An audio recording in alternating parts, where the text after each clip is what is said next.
right? In Dell, we do a lot on social media. We have a social media command center. We listen to all the, I mean, the potential when it comes to bad conversations happening about you is very high.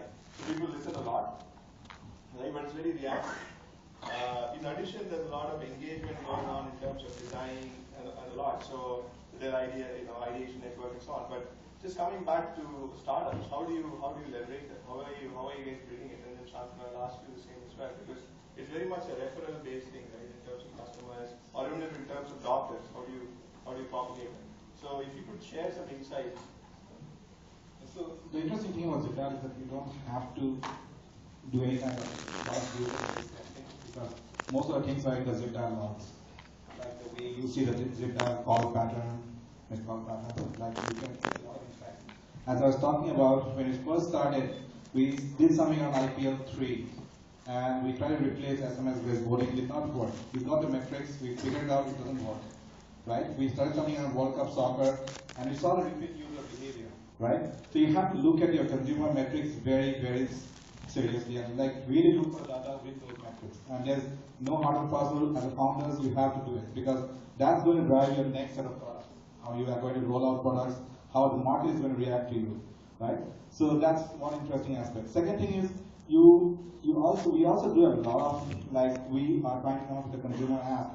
So we're trying to do a lot of surveys with our users, doing some contests and figuring out what are the kind of consumer apps are they looking for, right? So we are trying to get all of that up, but slightly a different way. Rather than doing like focused user survey or like looking at the thing. So there's a lot of things that you can interestingly look from your entire model and try to see what are the metrics that you want to validate out in the market, right? So we do a lot of those things to kind of decide where should we invest our time and resources. So we do that.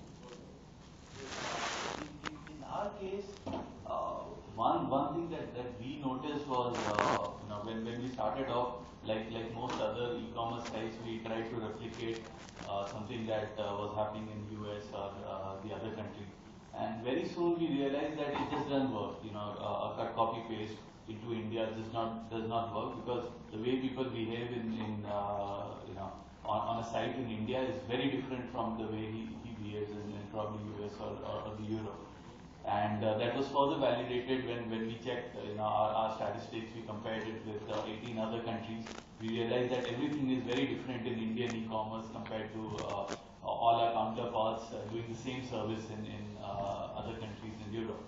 So the only thing we rely on today is A/B testing.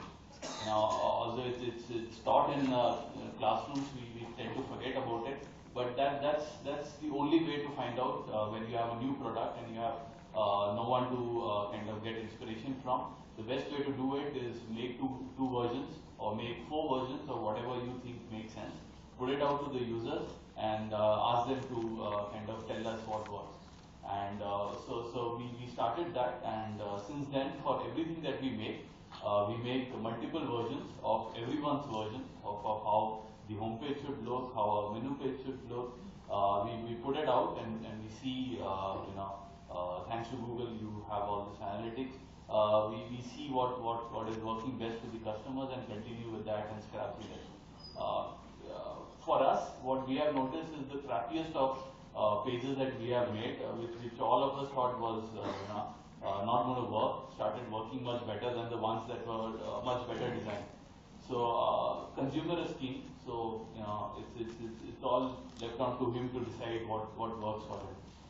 The other thing that you asked regarding if we have a new product launch, how do we kind of know whether it's going to work in the market or not?